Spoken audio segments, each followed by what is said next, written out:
জীবনের প্রত্যেকটা বিষয়ের মধ্যে প্রত্যেকটা ক্ষেত্রে ধর্মীয় বিষয় সম্পর্কে যুক্ত। সেখানে কোরআনে প্রত্যেকটা বিষয় সম্পর্কে কথা বলা হয়েছে।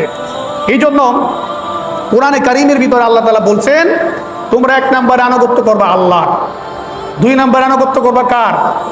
রসুলের।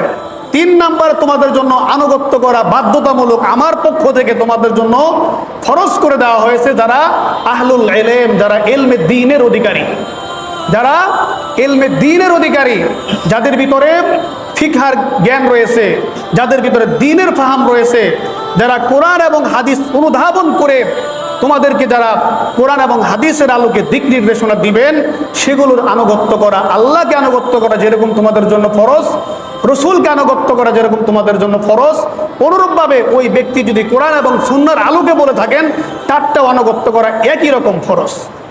তাহলে